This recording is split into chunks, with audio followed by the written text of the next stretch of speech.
प्रमाणात। एक महत्वाची ब्रेकिंग न्यूज आपण पाहूयात। मलकापूर नगरपालिकेचा अंतिम निकाल आता जाहीर झालेला आहे। सगळ्यात महत्वाची आणि मोठी ब्रेकिंग न्यूज, भारतीय जनता पक्षाचे तेजस सोनवणे 5277 मतांनी या ठिकाणी विजय झालेले आहेत। मलकापूरमध्ये भाजपने मोठा विजय संपादित केला। 18 जागांवर भाजपने विजय खेचून आणलेला आहे। महत्वाची आणि मोठी ब्रेकिंग न्यूज आपण पाहतो। यानंतर सिल्लोडमधून शिवसेनेचे समीर सत्तार हे विजय झालेले आहेत। अब्दुल सत्तार यांना मोठं यश या ठिकाणी आलंय।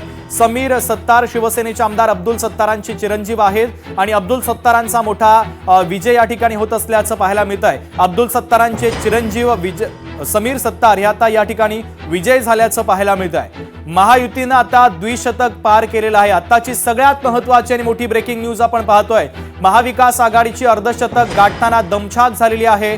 स्क्रीनवर आम्ही तुम्हाला आकडे सुद्धा दाखवतोय। महायुतीनं 215 पर्यंत मजल मारलेली आहे।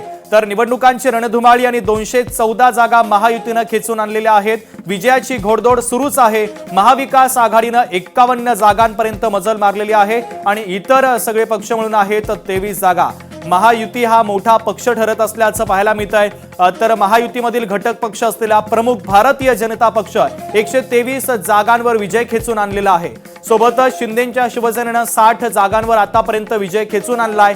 दादांच्या राष्ट्रवादीने 31 जागांवर विजय खेचून आणलेला आहे। तर काँग्रेसला राष्ट्रवादीच्या तुलनेत थोडंसं जास्त यश मिळत असल्याचं पाहायला मिळत आहे। 35 जागांवर राज्यात काँग्रेसनं विजय खेचून आणलेला आहे। लोकशाही मराठी ऐका, पहा, जागरूक रहा।